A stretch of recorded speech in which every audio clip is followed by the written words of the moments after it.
Hiya, and welcome back to Dawn Chorus, the game that teaches us that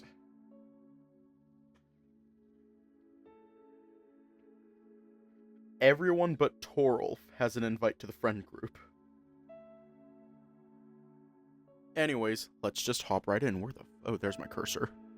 I lost my cursor for a second. He was visibly tense the whole time here. Maybe it was a mistake to ask. I don't know if he even wanted... I don't know if he wanted to even share with me the fact that he's taking them, though he took me here and didn't try to conceal it in any way. I appreciate that he was willing to talk about them with me. I wish I was less awkward, so I could signal to him that it's all cool instead of standing awkwardly. I hope he's doing well, though judging by what he told me the last 2 evenings, maybe he's not. And I'm back. How about we go back to my room? The transfer should end soon. Yeah, can't wait. Yeah, I have the photos on my hard drive now. Want to take a look? I'd like to go through my photos too, but Bjorn seems so excited that I have no heart to make him wait. Of course! I get off the chair and let Bjorn sit in front of the laptop. If he had a canine tail instead of his cute short one peeking from his trousers, I'd imagine it'd be wagging with excitement. Your photos start here. I grab the mouse and click on the first of Bjorn's photos, a lamp post from the street we started on. It's a tad blurry, the shutter speed must have been a bit too slow. The exposure is way off too, the sky is just a sea of white, an empty space, as if the town was swimming in nothingness. Sea of white. A sudden memory flashes through my mind suddenly. Synapses triggered by the sight. I go up the stairs into the bathroom in my house. How old am I? 14? No more. Oh, hiya. I close the door behind myself. I don't turn on the light. I don't want to. There's a faint glow seeping from under the door, and it's enough for me. I'm deep in my thoughts. Inside my own world, I don't want light to dispel the magic. I look outside the small bathroom window facing north, but I see nothing. There are no stars, no shining moon, no trees. The window is too high and the angle too big for me to see any. Don't you fucking dare kick me, go out. There's just a void. Pure nothingness. I'm floating in space, and there's no outside world. As long as I don't come closer and look at the forest below, I can pretend nothing else is beyond the house, and me inside it exists. I watch Bjorn's face reflected in the screen. There's a slight but sweet smile on his face, pure and true. Strange happiness fills me, akin to a warm syrup. A gentle glow, slowing down the time, turning the moment into a frame.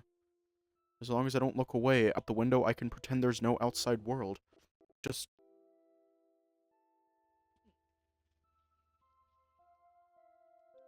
the two of us here in this room. If I only could reach out and pet his head gently, break the physical distance between us, but I don't know how.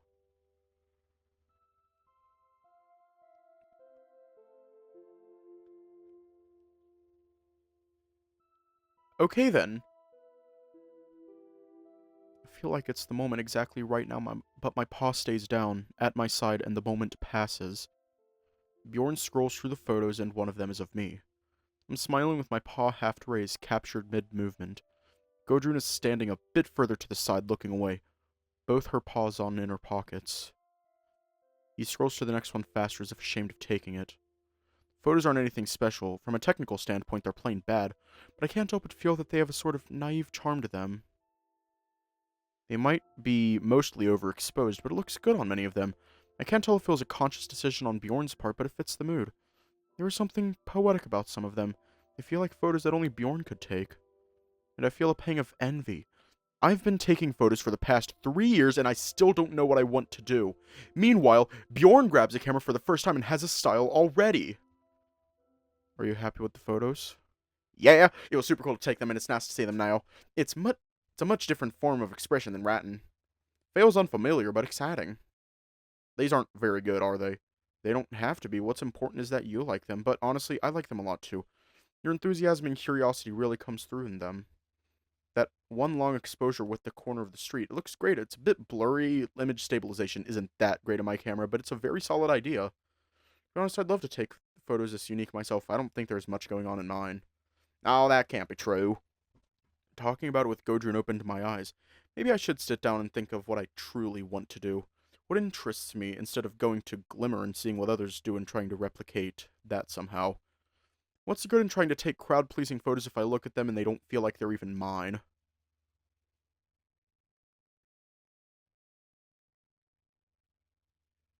Yeah, yeah. Arvo, Arvo, this is speaking from personal experience. Don't compare yourself to others. Never compare. Fuck. Never compare yourself to others. Because you will feel inferior to them. It doesn't matter on a technical standpoint how good it is, you will always feel inferior. It's just that simple.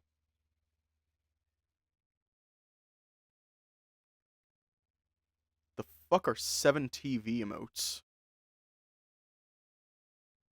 But no, that is speaking from personal experience.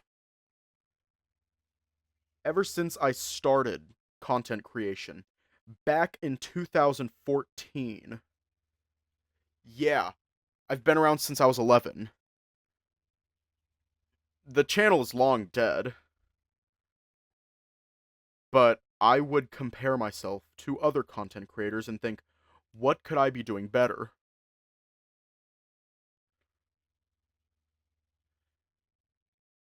And then with game development, I would think, oh, it's never as good. And I still struggle with that.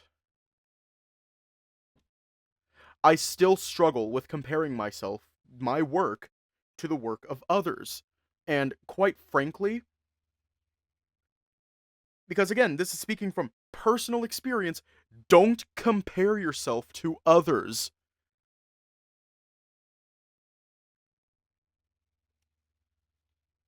Because you will feel inferior as a result.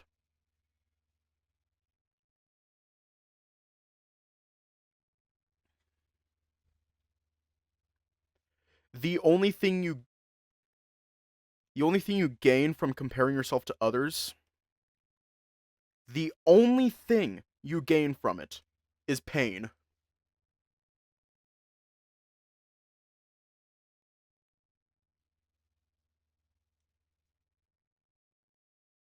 Just don't compare yourself to others. Okay, bye, Raj.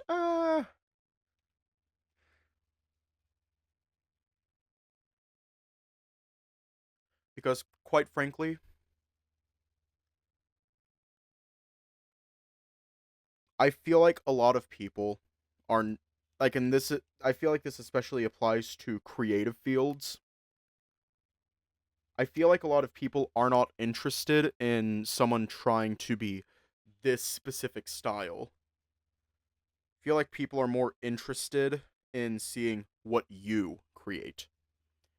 Don't compare yourself to others and just go at your own pace. Do your own thing.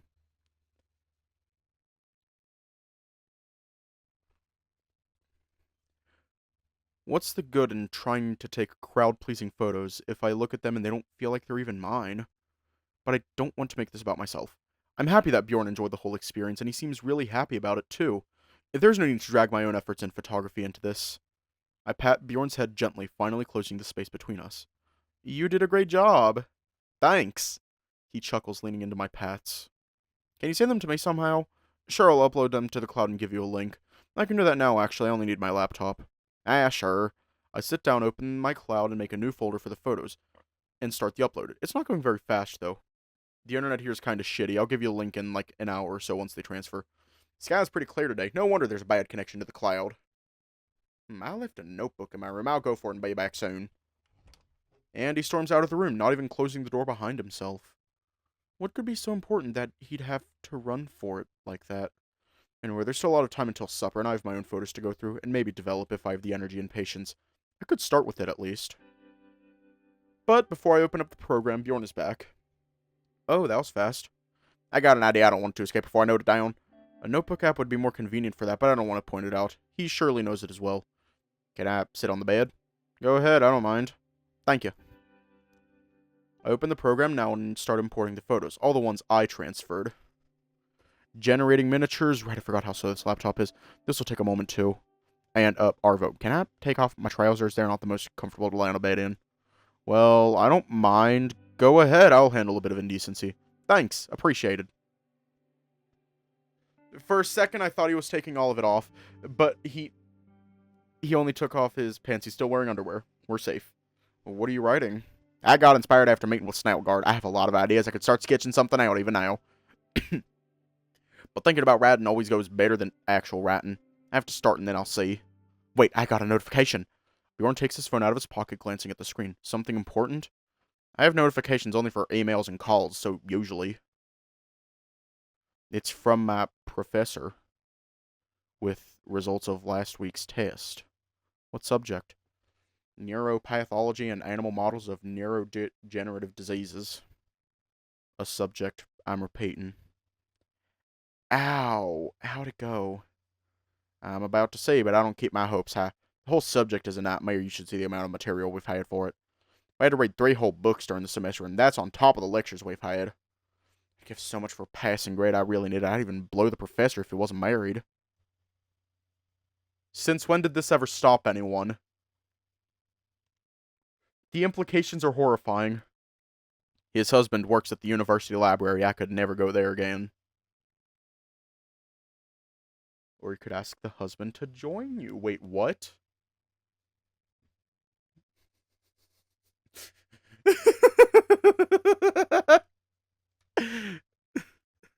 Maybe they're in an open relationship. You never know before you ask. Arvo, I was joking. I don't think it'd help. I hope to cheer him up, but this seems serious. With a deep sigh, he hesitantly taps at the screen. And Bjorn deflates, his shoulders slouching with a continued sigh. I failed. Oh. But it wasn't like an important exam, at least? It was. The silence that falls feels heavy. Like a curtain falling between him and me. I can't share his disappointment. I don't know the implications of the situation. But it feels like watching a building collapse from a safe distance. What now? Just give me a moment, okay? Please. I nod and shut up. It's the best I can do given the situation. Bjorn, meanwhile, falls down into the bed with a loud thud, dropping his phone to the floor. I hope there's something to be done. Maybe he can retake it or repeat the subject again, but I can only speculate before he feels okay enough to talk.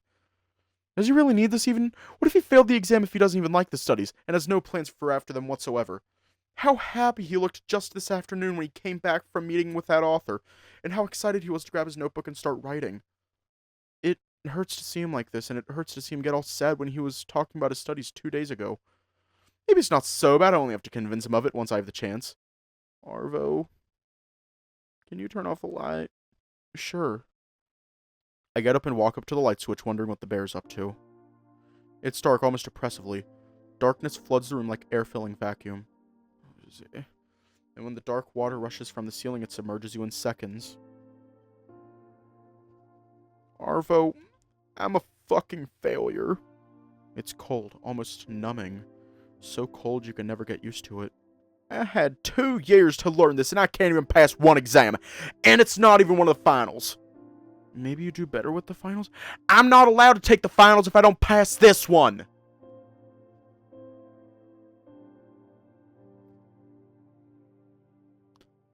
I sit down on the edge of the bed next to Bjorn. He looks like he's on the verge of crying. Bjorn, look at me. You're not a failure. You're just working on something that you obviously don't enjoy and don't want to do. Of course it won't come easy, and you have to work a lot harder, and the results still aren't good. It hurts to see, really. You're wasting your time on something that you clearly weren't made for. But why, really? You can have a future without a degree in neurobiology. You really enjoy writing, and you could find some side job to support yourself. I have to. I want to have a degree. Why not a degree in literature? I got into this one. For me, that's an achievement in itself. Bjorn, you don't have to torture yourself like that. I'm not doing this for myself, okay? I didn't tell you how I got to Norway, did I? Only that your parents moved here when you were little. They're back in the country now. In Poland, I mean. They moved here because I needed treatment that I couldn't get back in Poland. My mother became a nurse for elderly patients. here, and my father worked in construction many hours a day, weekdays and weekends. It was hell, honestly. But I was alive, and I got better. They didn't want to move out, and they could barely afford to stay. They're not fluent in Norwegian, even. But I belong here. I wanted to stay. When they came back, they let me stay here at a boarding school, and then go to university, paying for my dorm. Treatment. What happened? I'm fine now. Don't worry about me. I don't really want to talk about it. He must have caught my look of sympathy, or maybe he already knows how people react when he mentions it. I'm sure it gets frustrating fast. I understand. I won't mention it. Don't worry. That doesn't mean you have to get a degree for your parents. They'll be fine without it. But I want to help. I'm a burden, Arvo. What am I good for? I tried working at a store, but I started falling behind in my studies. It was hell with my anxiety, too. I can't work in retail. Then the depression hit me like a truck, and I could barely get out of bed. Every morning when I had to go to work was a struggle against myself. I need a good job to support them, to repay my loan, because I owe my life to them. Their effort, their money, they put everything they had towards me, and what can I do in return?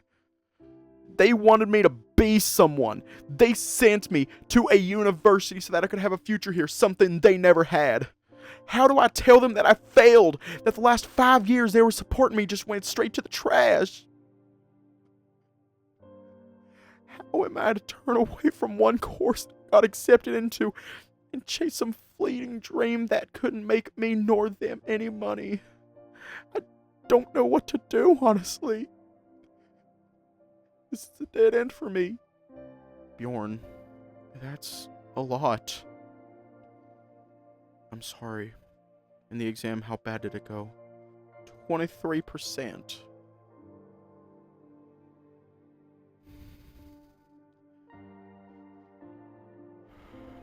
Bjorn? Bjorn. Listen to me. Again, speaking from personal experience, Bjorn, at this point, fuck what they want. It is your life. And quite frankly, a 23% is better than a 0%. A 23 is better than a 0. Think of it like that. You obviously don't enjoy your major.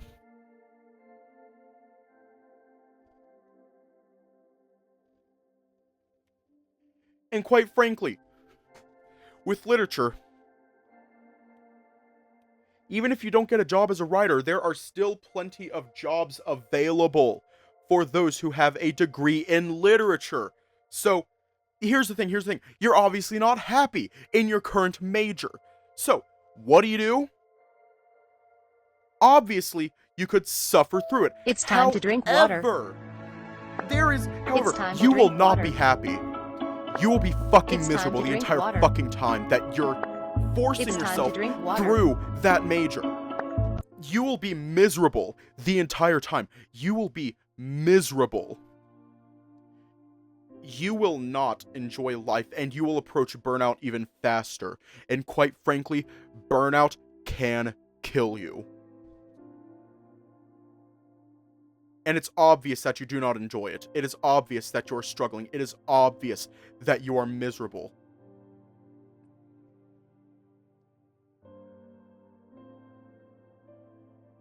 Bjorn, do this for us.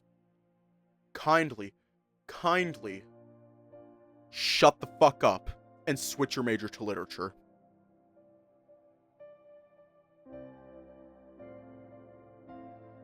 Because quite frankly, you need it.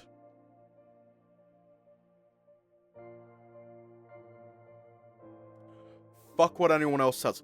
Fuck what they think. Fuck what they say.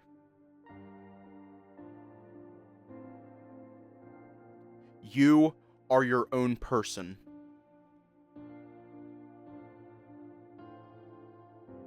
You are your own person.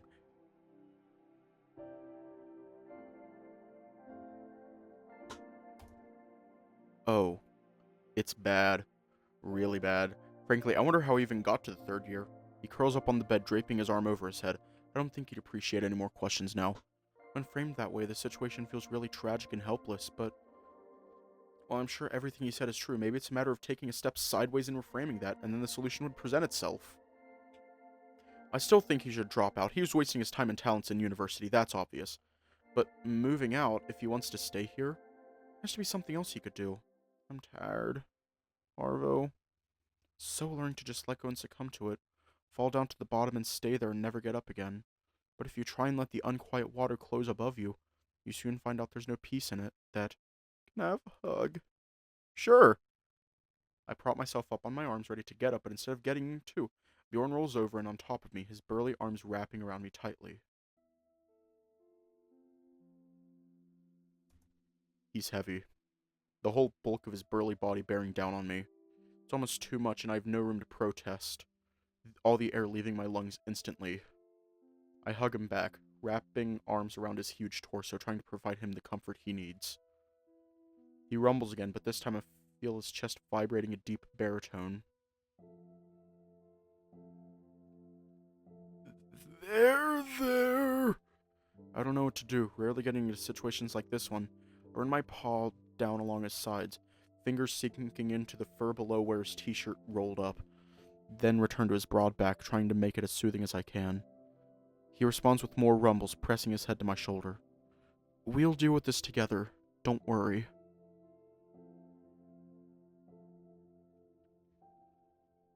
I whisper more than I say, my lungs crushed under the bear's weight, but he seems to understand, nodding slowly. He must be a hilarious sight, a hulking bear clinging to a much smaller tiger. I bet I'm barely visible under him. This feels kind of nice. I'd like to catch a break, maybe, but there's something deeply pleasing and soothing in feeling the bear's weight on me. I almost don't want it to end, finally relaxing, pressed into the mattress, embracing my friend. How are you feeling?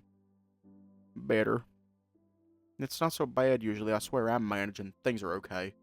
Sorry for losing it for a moment, I'm just frustrated with my apparent inability to pass this stupid exam. This and like 4 others. I intensify the petting, my arms making small circles across his sides, getting under the t-shirt. It's fine, don't think about it now.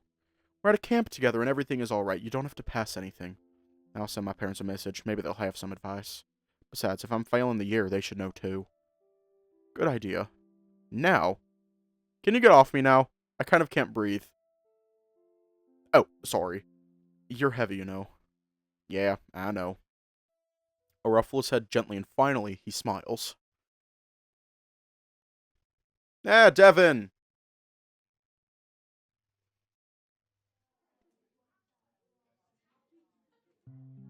So, what did he write?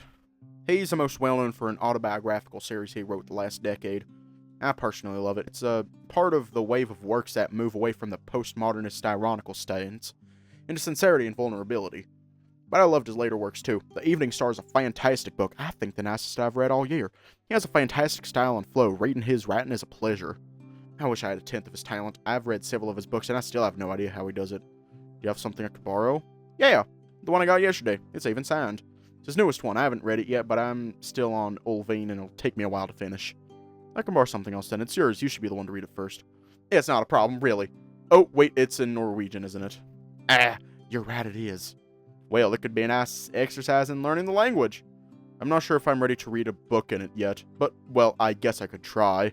I'd recommend rating him in the original. I can't attest if the translations are as good as what he writes. Bjorn finishes the rest of his sandwich in one bite and picks up the spoon, attacking the cake intently. The whole piece disappears in almost a blink of an eye. I didn't even start mine yet. I was busy with the conversation and kind of forgot to start eating. But then, I'm not even that hungry yet. Do you want half of my cake? Huh? You don't want it? Not particularly, not if we've shared a whole bar of chocolate. That's enough sugar for one evening for me. Besides, for me, this piece of cake is likely 2 times larger than for Bjorn. I feel tiny sitting next to that mountain of a bear. Well, thanks, I won't say no to that. I'm glad to see him smile. I was worried he'd be gloomy the whole evening after the news, but he got back to being cheerful quicker than I thought. I finished your Let's Play at Northern Light today. Man, that was amazing, starstruck. It was really good, and post a review on my page. I can't wait for the next updates. Okay, yeah, it's great and all. Yeah, however, am I the only one in seeing Bjorn being cheerful who's fucking concerned? I am extremely concerned right now. Typically, if I'm not mistaken, extremely depressed people, when they're all of a sudden magically super happy, that is not a good thing. I could be wrong, and quite frankly, I hope it's wrong, but right now I am extremely concerned. Maybe he needed some closeness and cuddling really helped him. I think the film is starting. The lights dim, only a small lamp at the back left. The rest of the room shrouded in darkness, apart from the wall illuminated by the powerful beam of the projector. Do you know what film we're watching today? No idea. I guess we'll see in a moment. I glance back. There's Coach Devon standing behind the projector, sipping some coffee. I have no idea what his taste in films is like, but maybe it'll be a sports film or something of sorts. The film starts. A middle-aged mink lady is sitting on a sofa and writing in a notebook. Then the camera pans to the window. Tall skyscrapers stretch towards the sky behind it. Huh, it has to be an Asian metropolis. It looks really unmistakable. And it doesn't look like it's going to be a sports film. Then the title appears on screen. Elegant Korean letters in the middle of the screen and a small subtitle saying in front of your snout. Have you heard of it? No, never. But that's good. It'll be fun to watch something completely new. My back is starting to hurt from sitting on the floor. The thick blankets strewn across the floor help, but I'm afraid being laid on wasn't good for my spine. Can I lean on you? You're soft. It'll be easier to watch. Sure, I don't mind. I scoot closer to Bjorn, leaning on him. My head resting on his shoulder, soft like a pillow with a generous padding of his hoodie and thick fur. And sitting like that, we go silent, watching. But don't worry about it. I'm on fire. Life is forgetting and learning in equal parts. But I feel like lately I've only been forgetting things. But everything seems so sharp now. I see my life at present with great clarity. Funny how we have to almost part with life to really appreciate it. When did I forget about the good in this world? I've seen it so clearly. All the things she has understood, I once knew and understood too. As I sit here now, Arvo leaned on me. I wonder, why am I unhappy? The past few years have been awful, and it's only getting worse. Everything is stressful. Reality itself is stressful. I'm ill-equipped to handle it. I can't deal with university, with money, with maintaining friendships. I've never even been with anyone. But there was a time when I didn't feel like this, when I could laugh with the joy of being alive. What has happened between then and now? I got lost somewhere along the way, stopped glancing at the map I held in my paws, and strayed away into a wilderness of chaos that overwhelms me. Way back is clear. I already know what I have to do. But there's something else too. A warmth, gentle flame, a glow warming me up from the inside that I've never experienced before. And it makes me want to put my arm around Arvo and snuggle him close. That's called depression, Bjorn. That's called depression. And anyone can get it.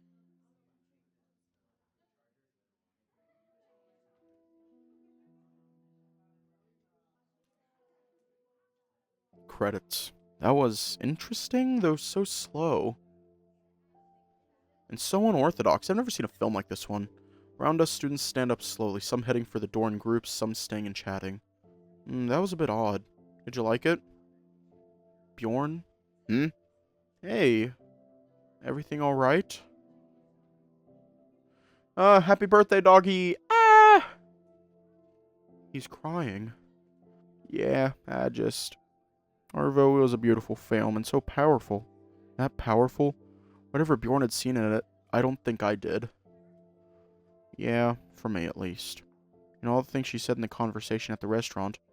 Long ago, I felt the same things as her. I understand exactly what she meant. I forgot about all that. I forgot all the things I've learned. Lost it somewhere along the way, but now the film reminded me. Can we go outside, be quieter there, and a bit cooler? Cooler? I wouldn't say it's too hot in here. Temperature seems just right, but I nod, getting up along with Bjorn, stretching my back with a groan. Too bad the film was this short. I think it was barely an hour. It was so nice resting against Bjorn like that, having the big bear as a pillow. Wouldn't mind falling asleep like that. I follow the bear outside, cold air of this Arctic night biting at my face. It's chilling and refreshing, grounding me back in reality. Bjorn stops at the edge of the terrace facing east, where the moon looms over the white-tipped mountains, its glowing face peeking from behind the clouds. I walk up to stand behind him, glancing at his face, trying to discern any emotions behind the stoic mask. I think I found myself. I feel stupid. I've wasted the last few years of my life on staying miserable when happiness was literally in front of my snout. I just had to notice it. I kick a clump of snow from the terrace onto the ground below. I don't think I understood the film, and I don't entirely get what Bjorn means. Let me live in this moment. Let me look at what's in front of my snout. Look around, but the answer eludes me. I only see the falling snow, the trees, the guest house, and Bjorn standing in front of me. Maybe that's what it was about. What do you see? Perfect harmony. Sounds trite, but that doesn't make it any less true. Maybe one has to stand at the brink of dying to see it. Every moment is precious and important then, when life doesn't seem to be this bottomless whale, endless ocean. Did something happen to you? He looks away at the distant line of trees where the white ground blends into the dark shadow of the untamed woods. I got seriously ill when I was still in primary school. Well, things were not looking good. My parents moved to Norway in hopes of affording me better treatment. The standard of healthcare was much, much higher here back then. And, well, here I am. Full recovery, so things don't suck anymore. But I'd like to repay my parents somehow. Now they're back there. The jobs they had here were just low-skill, low-pay ones, and they missed the country, too. But, Arvo, please don't ask me about it. You know, I'm open to talk about anything, but not this. Ever. I nod. I'm not sure if I'd even want to know what happened. No one wanted to change the way I see Bjorn, and I can tell he wouldn't want to be seen differently, too, with how reluctant he was to mention it at all. Enough about that, though. I've tanked the mood, didn't I? Bjorn, Arvo, hello. Gudrun approaches us, walking from the guest house. Gudrun, hey there. Did something happen? You two look solemn. Oh, no, it's just the film. I'm still thinking about it. It has hit me hard. That's good. I was afraid something bad happened. Got the results of the exams. I thought that maybe you failed it. Ah, that thing. Well, I did. I'm failing the year again, so this is the end of my studying, I guess. Oh, well, that sucks. Maybe it's not a bad thing. You always said you feel like it's not for you. Good point. But I'm good otherwise, bearing with life. And I think I needed something to shake me up like that, both the exam and the film afterwards. It's time I focus on stuff that's important. Good to hear. Did you message your parents in the end? No, I don't feel like dealing with this today. Better not. Yes, I remember they are very involved. What did you think of the film, by the way? I can't get over how good it was. I'm honestly not sure what to think yet. It was weird to watch something with such a simple directorial style. I mean, these were just a few scenes with no cuts, just all of the characters shown from one angle, talking. Yeah, in the directorial sense, it went further than many theatrical plays do. There wasn't even any pistol to shoot, just the characters and a few bottles of booze. So, did you like it? I don't know. I feel like I lack some frame of reference. How about you? It was peculiar. I think I see what they were trying to do. A very weird choice of a film for a science camp, though. I think a third of the people left, and I understand them. I think I'd leave too if I wasn't there with Bjorn. Watching the film while leaning on him felt so nice. I could pay attention to what's happening on screen or ignore it and just enjoy his closeness. Close my eyes for a bit if I wanted. Yes, I asked Devin about that after the film. He said Rune gave him a list of films he thought he could like, and this one was the shortest. I'll have to look into other films by this director. Hong Sang-moo. I never got into bovine cinema before. This one wasn't even the highest rated of his, I just checked. It felt like a short novel. Well, they even talks about it directly in the film. It felt pretty self-referential. Maybe that's what he liked about the film this much as a writer himself. If it was closer to his own craft, maybe he had an easier time connecting with it. Well, it was at least refreshing. It felt very unpretentious, just a short, simple story told very plainly. By the way, do you want to hang out together tomorrow? My friends from the year want to go to the beach, and I'd rather stay in the town. We don't really have plans yet. What do you think, Arvo? Sounds good to me. She seems nice, and it's obvious how happy Bjorn is at the prospect. I'll see you guys tomorrow, then. It was nice to talk. Thank you, and good night. She makes a little wave before she turns around and walks back to the guest house, leaving only the two of us here, outside bathed in the guest house light's warm glow. Just the two of us. We can make it if we try. I shiver as a strong gust of wind blows through my fur, moving closer to Bjorn to shield myself from the biting frost. Do you want to head back in too? We should. It's getting late. Want to walk around the guest house first? I like how calm and quiet it is out here. My freezing paws decline, but I can't say no to the smiling face. It's 2 minutes at most to get to the main entrance anyway. I stood here for like 10 minutes already. I can take 2 more. I bet with his bulk and fur he doesn't feel cold at all. Lucky. Yeah, let's go! There's a trodden path in the snow along the wall, wide enough for the two of us, so thankfully we don't have to walk through fresh snow and wet our trousers. Just the two of us. I feel tired. It's been a long and eventful day. Walking ahead, I slip on some ice and bump into Bjorn's side. He grabs and holds me again until I regain balance, gripping his hoodie. Sorry. Happens. Tired already? A bit, yeah. Maybe that's because of the film and the cold. Thought the cool air outside would wake me up, and it did at first, but then the cold grew exhausting. Exhausting. Exhausting. Exhausting. Grew exhausting. I feel like I'm slipping into hibernation. It's late. We can head back and go straight to bed. Would you perhaps want to stay in my room tonight too? Sure, but it'd skip the film this time, right? Agree. One a day is enough. The night is beautiful, even if it's too cold for me to appreciate it properly.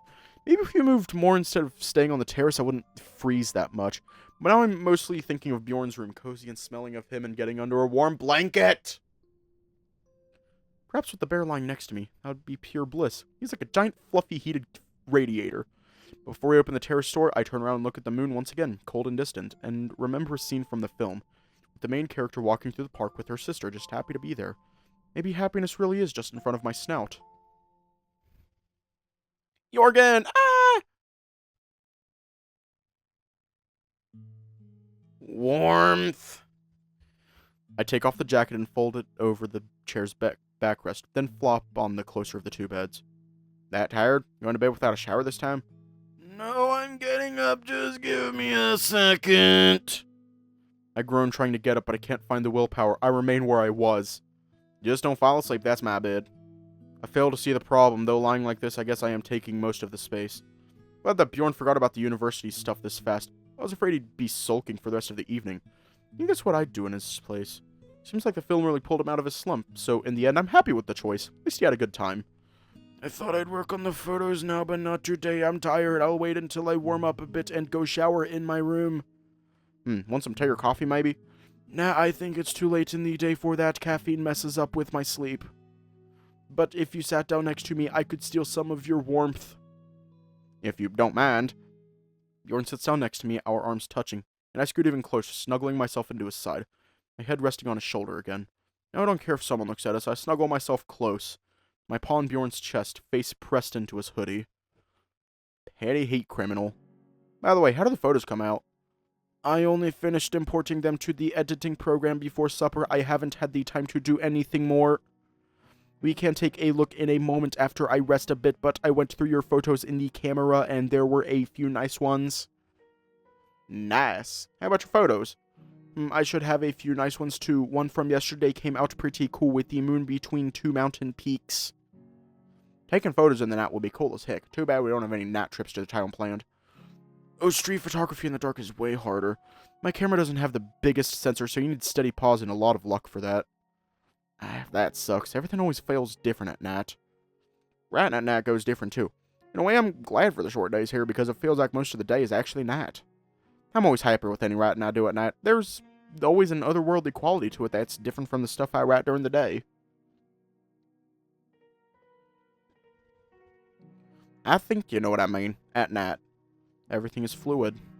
During the day, everything has its defined shape. The edges are hard, the boundaries are clear. When the darkness falls, everything changes. When the darkness falls, everything changes. And what feels solid, calcified, softens and melts, merging with the night. what seemed far beyond the realm of possibility becomes reality, or one of them, existing at the same time.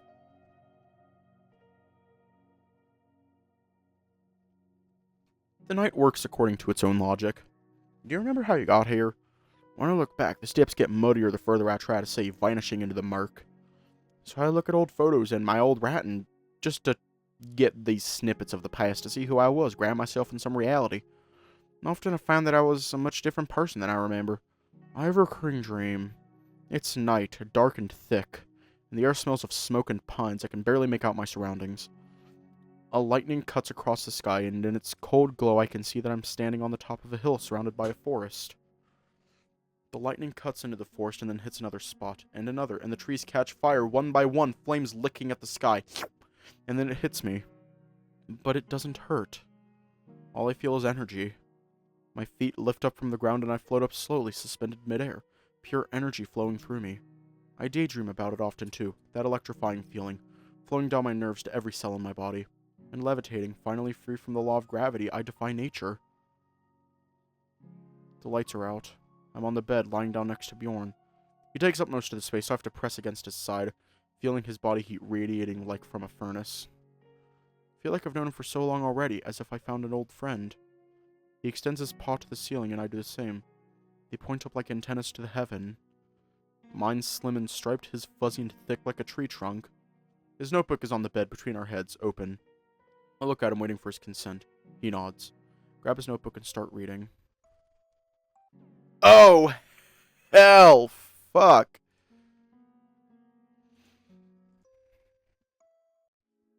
And, hang on. If we jump to route, actually, I think we can do it this way. If we jump to Bjorn, we're going to play in SFW mode. We're going to choose Arvo. And I fucked up.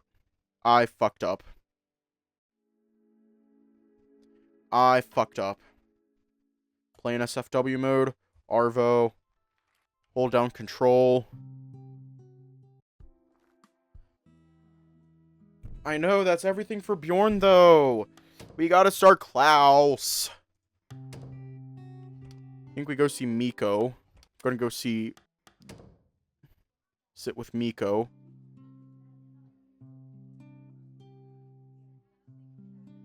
Ew. Actually, maybe not. I don't know yet.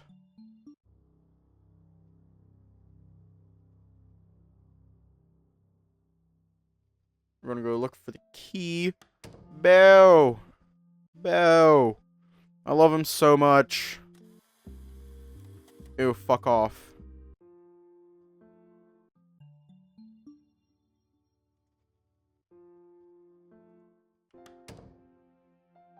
Hang out with the bow. We're gonna help him. Bjorn is over. Hang on. Is it not an option anymore? This time we're going to go with the mop. We need some mop.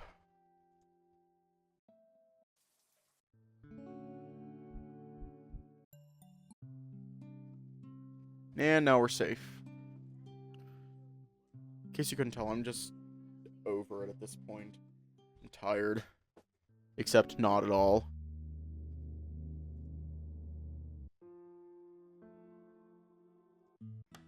Gonna hang out with the mop even more. No.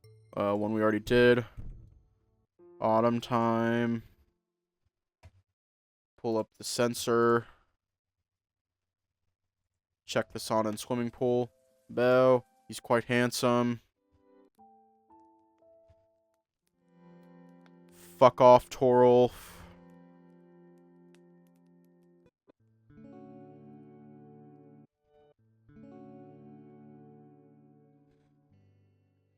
Bjorn.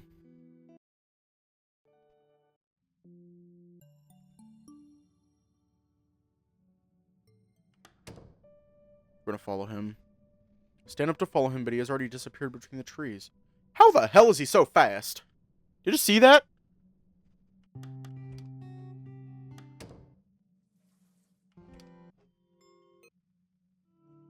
Wait, does this just lead us directly into, Bjorn's route.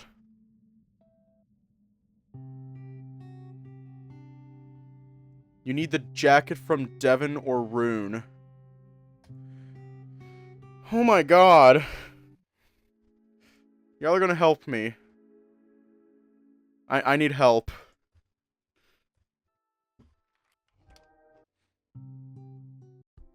Oh my god. It's time to drink water. It's time to drink water. It's time to drink water. More bear. It's time more to drink Belle, water. More Bjorn. I love him so much. Okay. I'm having bad feelings about it from the start. I just feel that I won't find the key anywhere else. I don't just lose anything like that. Maybe the coach will have some advice. Devin! We're gonna sit down. Sit our booty butt down. Peppermint. Which table was yours? Walk up to the table where I was eating lunch with Miko and the rest. This one.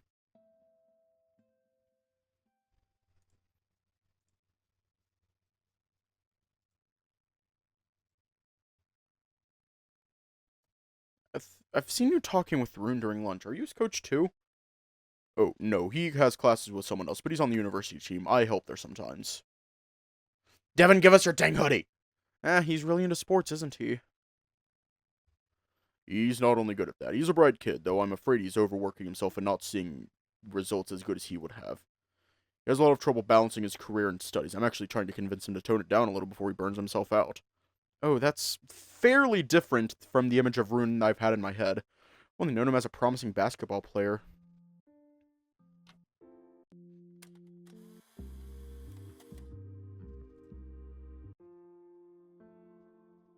Ah, shit. I think... Do we go to the forest with Klaus?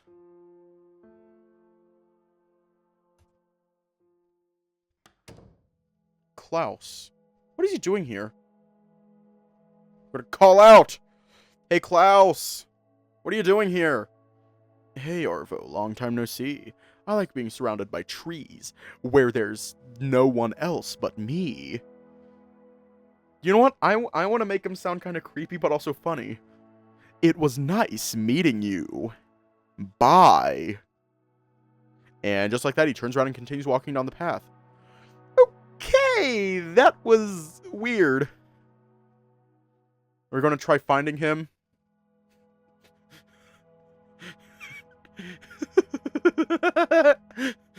I'm going to have a lot more fun doing Klaus's voice. Nobody vanishes into thin air like that.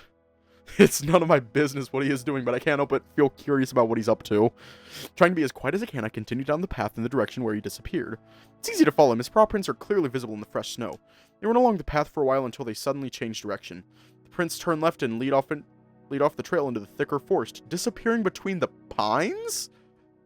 If I walk away from the path now, I don't know if I'll even be able to find my way back. Are we going deeper into the forest or heading back to the guest house? Freaky chorus. Oh no. Let's get lost! Ah! My curiosity wins over caution. I walk off the path, following the trail of paw prints. They lead through a narrow path curving around the trees like a serpent so that it's impossible to see what's ahead. Going deeper. The forest here is surprisingly dense. There aren't any bushes, or maybe they're hidden under the snow, but the pines are growing very close to each other. My steps are clearly audible as the snow crunches under my paws loudly, and the wind here is not strong enough to cover the sound. Hold on, am I actually trying to spy on someone? Well, it's too late to reconsider anyway. I'm already deep in the forest, and almost knee-deep in snow, so I press forward trying to be as quiet as I can. It's much darker here, only beams of light filtered through the branches are illuminating the path in front of me. I've been walking for a good while already, and the forest is now getting somewhat less dense. At one point, the paw prints simply disappear. Just like that. I stand and stare at the ground, dumbfounded. How did he do that? Maybe he climbed up a tree or started crawling? But I look up, but I can't see him anywhere. It doesn't make much sense. I look ahead of myself. There's something that attracts my attention. Ahead of me is a small clearing lit up by the sun, and in the middle of it, there's a lone burning candle sticking out of the snow. Now this is really creepy. I look around searching for Klaus, but I cannot see him anywhere. For a moment I consider calling out to him, but then I would have to tell him that I was following him. Cautiously I step into the meadow. It's eerily silent here. There is no wind at all. Everything seems still. That's why I can clearly hear a rustling sound behind me. Turn around expecting to see Klaus there. But I don't know if that... Oh, shit. Hi. Hi there. How are you? You're looking kind of murdery right now. I would appreciate not being murdered. I thoroughly enjoy inhaling oxygen into my lungs and exhaling carbon dioxide. I thoroughly enjoy that. So could you please not murder us? Thanks. Turn around expecting to see Klaus there, but I don't know if that's him. Klaus, are you? And oh, hi there. Suddenly from behind him, a huge shadowy figure emerges. I have no idea what that might be. And I for sure don't want to stay around to find out. A sudden adrenaline rush hits me, and I don't even notice when I start running ahead of me. My fur is all bristled, and I can't count the times I was hit by a branch, but I'm back at the edge of the forest now. I can even see the guest house between the trees. Looks like I was lucky enough to run roughly in the direction of the guest house, otherwise I would have gotten lost for sure. Okay, that was really stupid of me. I lean on a tree and pant loudly. I ran all the way to here, and I have trouble catching my breath now. Suddenly remember the shadowy figure I saw in the forest and shiver at the thought. I don't know what it was, and maybe it's better if it stays that way. My breathing finally returns to normal. I lean on the tree a while more before turning to the cozy guest house. That was... creepy. I flop heavily onto one of the couches laying around in the lobby. I'm very comfortable, but now I exhale with relief, feeling as if I'm lying on a cloud. My whole body feels heavy. The adrenaline high is going away, and I'm just starting to feel tired. Try to keep my eyes open.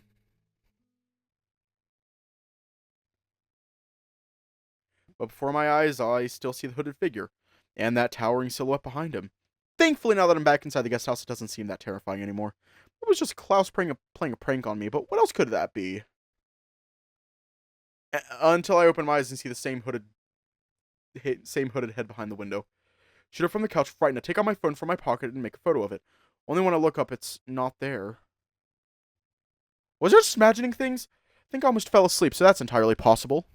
I feel groggy and my limbs are weirdly unresponsive. I sit back on the sofa looking at the patterns in the wood panels beneath my paws. They seem to shift just a little bit. Okay, I definitely need to calm down. Now that I think of it, it's a bit concerning. Maybe it was just a prank, but a student burning candles in the middle of the forest clad in a black robe? And that figure in the shadows, whatever, probably rather, whoever that was. What if it hurt him? Feel a wave of cold sweat on my back. That is a real possibility. Maybe I'm getting paranoid, but I'd rather stop thinking about it and talk about it with someone. Otherwise, I'll just get uncomfortable and every time I will even look in the direction of that forest. I stand up and leave the lobby, walking towards Devon's room. Devon! Devon! Devon! Devon! I knock at the door 3 times. My knocking sounds unusually loud in the silent corridor, or maybe it's just the adrenaline in me affecting my perception. The door opens almost instantly, Devon now standing behind them. This situation feels very familiar. Arvo, come in. I nod and enter the room, Devon closing the door after me. You're not looking good, Arvo. Are you feeling dizzy? Maybe you should lie down in the bed. I want to protest at first, but he is right, I do feel a bit dizzy. Thank you.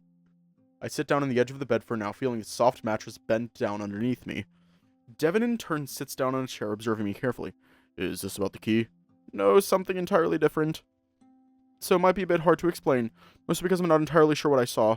Devon only nods, waiting for me to continue. After lunch, I went outside for a short walk to the forest. There I've bumped into that weird student, Klaus. He acted a bit suspiciously, but we've only chatted for a moment. It seemed like he was in a hurry. He went further down the path and then suddenly disappeared. In hindsight, I shouldn't have done this, but I found his paw prints in the snow and I followed them, curious. Paw prints led me to a meadow where a lone candle was burning, sticking out from the snow.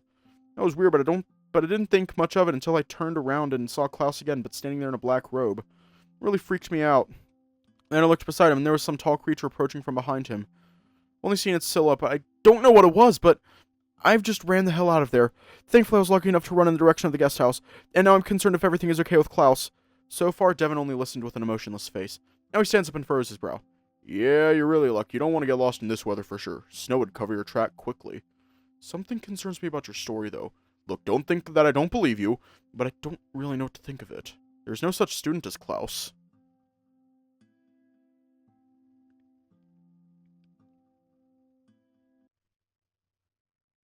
I blink in confusion. What? But I've seen him and I talked with him. I know what I saw. I'm not going crazy, am I? Maybe it's just not his real name. What did he look like? A black cat with dyed hair, a bit shorter than me, wearing mostly black clothes. Devin looks outside the window and thinks intensely for a moment. No, there is no such student. I haven't seen anyone looking like that on this camp. I lay down on the bed and close my eyes. Okay, now I really feel dizzy. I don't really know what to tell you. Maybe you panicked and only thought you saw something? But even that doesn't explain this Klaus you're talking about. If I may suggest something, don't be concerned about it too much. Maybe it's some local kid playing tricks. That could be true. But why did he have lunch with us then? Nothing makes sense here. The only thing I can think of is go there again and try to find him. Are you feeling a bit better? Not really, but I'll be fine. Maybe I just need a little walk. If that would help you, then sure. Sorry I couldn't really help you. You helped me understand the situation a bit better. I better go now, though. Sure. Oh, by the way, have you seen Rune anywhere? He disappeared somewhere after lunch. No, at least not since lunch. Ah, damn it. If you see him, tell him that I'm looking for him. Oh god, does Klaus commit a murder?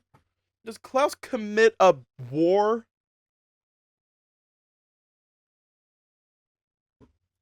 Sure, will do. I bumped my head into the wall. What am I supposed to do now? Wait, of course! Klaus was sitting with us at lunch. And if I saw Klaus there, then the rest of the table had to see him too. If they can confirm that, then I at least would know that I'm not going mad. Now I just need to find them. Bjorn. Oh, hi there, Arva. What's up? Bjorn? He's definitely not the one I expected to see when I knocked on Miko's door. You want to come in? If you're looking for him, Miko isn't sad, obviously. I didn't break into his room or anything, don't worry. What are you two doing then? I've bumped into him in the corridor and he started telling me all about the gear he brought here, and of course I had to say it. Okay, I was looking for both of you actually, so that's good. I walked past him into the room. The whole floor is cluttered with a multitude of cables and boxes filled with blinking lights chaotically scattered across the floor. The curtains are drawn and you were going to stop it for the ad. Want to break from the ads? I am so scared. Is this going to turn into Password? Only without the vault?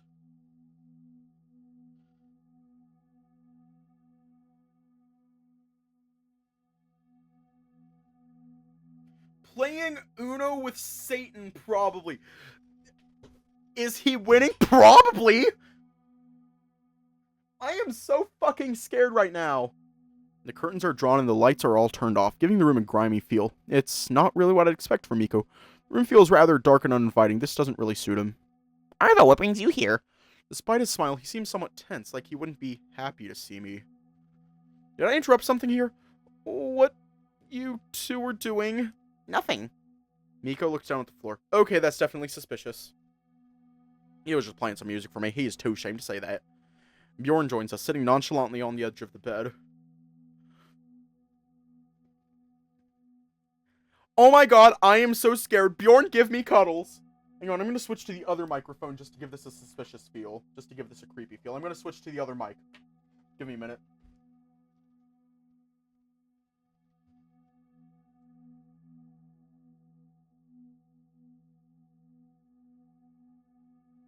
And alright, I am on the other microphone. Bjorn joins us, sitting nonchalantly on the edge of the bed. Nah, fuck, wrong button. There we go. Miko doesn't say anything, though, instead sitting down and fidgeting with some keyboard lying on the floor. I have a question for both of you, actually. During lunch, there was this weird cat who joined us at our table and barely said anything. You know what I'm talking about, right?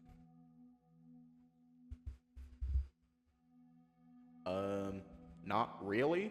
Travis was there with us, but he definitely isn't a cat. My legs feel like they can give out beneath me at any moment. I have to sit down on the bed next to Bjorn not to fall. Marvo? What's wrong? Bjorn leans in and looks at me with concern, raising his paw to my head and pressing it against my forehead. It's big and very fuzzy. I have to fight with a sudden urge to nuzzle at it. Please tell me I wasn't hallucinating. Miko, have you seen him? Black clothes, hair dyed green, it's hard to miss him. Maybe? I'm not sure. I was trying to come up with a melody for a track for most of the lunch. What about him, though?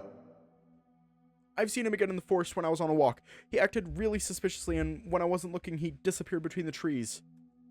I retell them the whole story. Bjorn listens with his muzzle agape, opening his eyes wider and wider as I tell him about the creature and the brief visit in Devon's room. Man, that's sinister. Something straight out of a horror story. What are you going to do now? I think I need to go back there into the forest and look for that meadow again. Maybe I'll find him there. That doesn't sound very safe, Arvo. I'll go with you then. Bad things happen in horror films only if you split up, right? You have no idea how much I would appreciate that, Bjorn. You can't imagine how freaked out I am right now. Thanks for not thinking I'm nuts, by the way.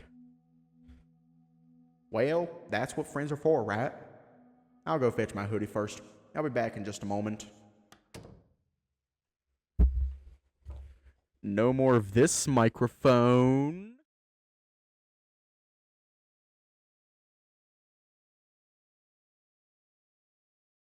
We're on the other one. And I'm left alone with Miko. So, how's the camp going for you so far? Fairly good. That's good. Silence. Then I noticed 2 empty beer bottles on the desk. Miko, since when do you drink? You always hated the stuff, and not without a good reason. You know, you don't have to pretend you care about me.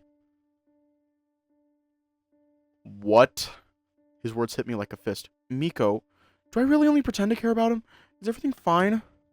Okay, I'm back. Did something happen here? You both seem kind of quiet. Nah, it's okay, we were just chilling. Let's go then. Okay, I'm going. I stand up from the bed and leave the room together with Bjorn. Standing in the door, I turn around to look at Miko, but he's not looking at me.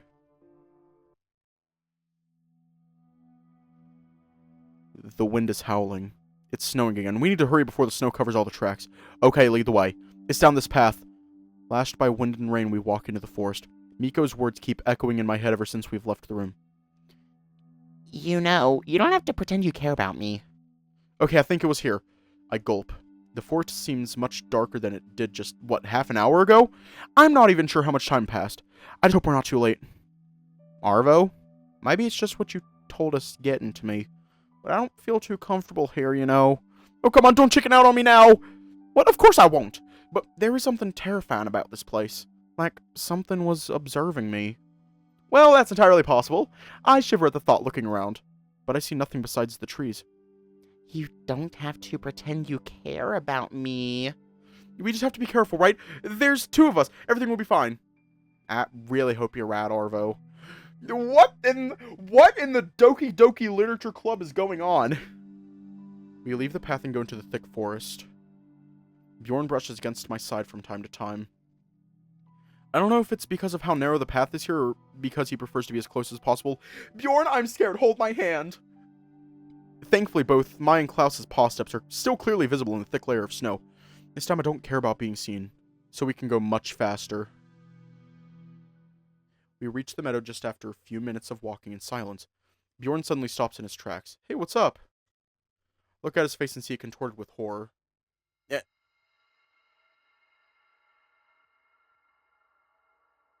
I turn in the direction where he is looking, and there, in the middle of the meadow, I see a pentagram drawn in the snow, and a pair of antlers laying in the middle of it. Holy hell! I jump back, stumbling onto Bjorn. He catches me and holds me firmly. That thing definitely wasn't there the last time I was here. You mean the pentagram or the antlers? Both! I'd tell you if I saw something like this. Rat. So, what now? I walk into the meadow, Bjorn following me closely. Hey, aren't those runes antlers? My legs feel weak under me. The pentagram looks like it was painted with blood. Antlers indeed look like runes, but then I never took a closer look at them. They don't have to be his. Maybe there was some other deer around. Which doesn't make any of this less concerning, but I don't say that out loud. Maybe he just shed his antlers? In the middle of a fucking blood pentagram? Hey, don't look at me like that! Maybe he was on a walk, shed his antlers, and then drew the pentagram just to spook someone out. I really want to believe that, but it doesn't add up. What about Klaus then? What would be his role in that? And what about that creature I've seen here? I still have no idea who that Klaus is, but I think we should go to Coach Devon again because it's really fucked up. Suddenly I hear some rustling somewhere behind us. We were arguing so loudly that we didn't notice someone approaching. I'm going to switch to the other microphone again.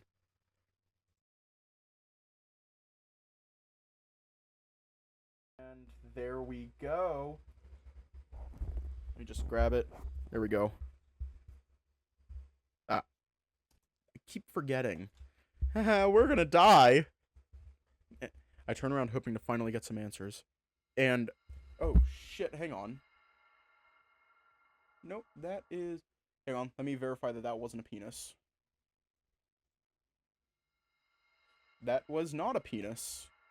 Hooray! But this is not the answer I expected. Fucking run! Are we shoving Bjorn or are we starting running? Don't push the bow.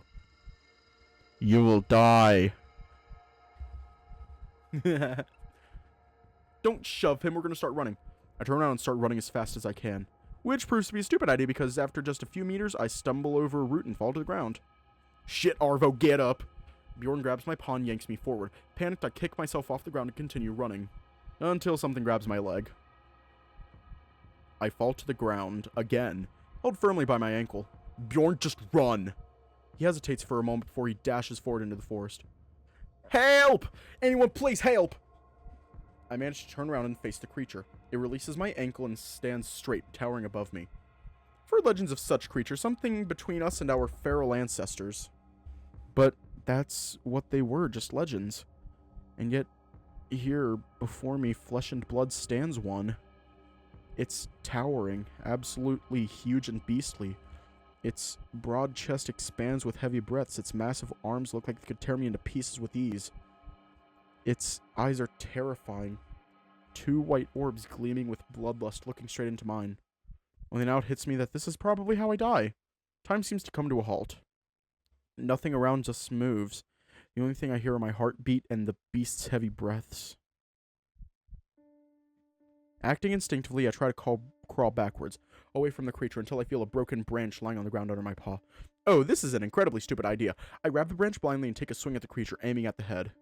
It hits him squarely in the head but doesn't do much. The creature snarls, baring its fangs, and takes a swing at me with one of its massive paws. I manage to roll over just in time and sharp claws miss me by centimeters. Kicking myself off the ground, I manage to stand up and start running. The creature is on me in a heartbeat, throwing me to the ground. I close my eyes and curl up, trying to shield myself from the oncoming hit. But it doesn't come. Instead, the creature leans in and pokes on my shoulder with its snout. Huh? Hey, are you there?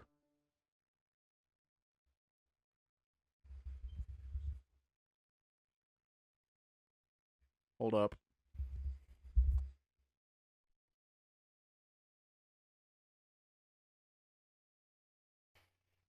Oh, hell no. It was a dream. Arvo? Bjorn! Are you alright? I look around disoriented.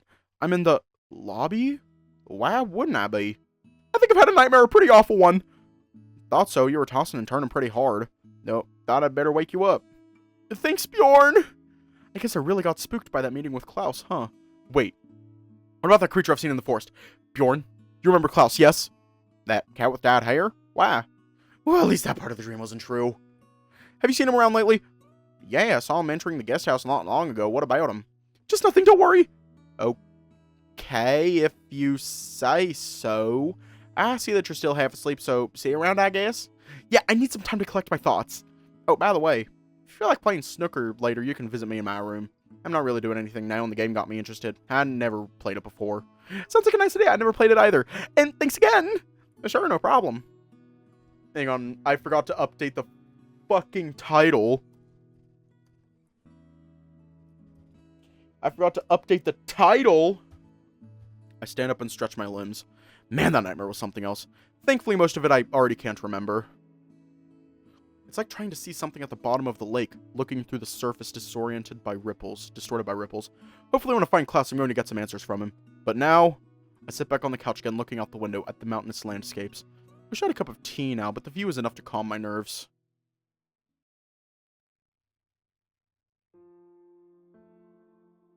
How much of Klaus's route is there? How much of his route is there?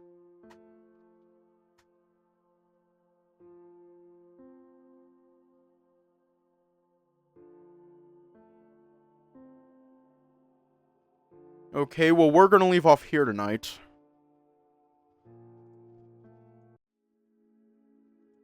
And I'll check.